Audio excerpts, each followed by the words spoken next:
benditas entrañas que me dieron vida, manos cariñosas que me dieron pan.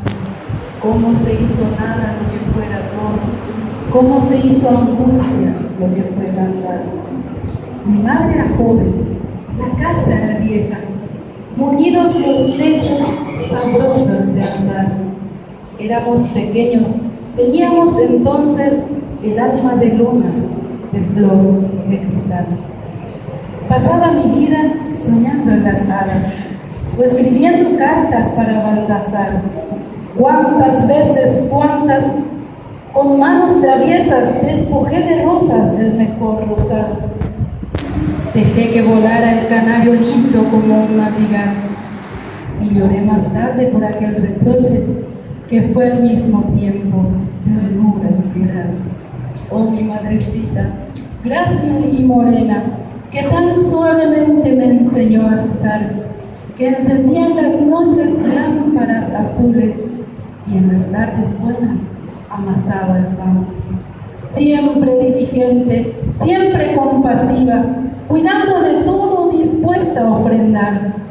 Para sus macetas el riego piadoso, para sus canarios el nido nupcial. Sin casi sentirlo, nos volvimos hombres.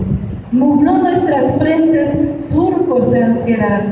Sollozamos mucho, como se solloza por los que se mueren y los que se van. Unos se murieron, otros se marcharon, y yo oí a mi madre rezar y rezar. Sus cabellos negros se volvieron blancos y vistió de luto su serenidad. Se enfermó su cuerpo de un mal sin nombre que nadie supo conocer quizás. Sus blancas manos se le retorcieron como los sarmientos envejecen ya.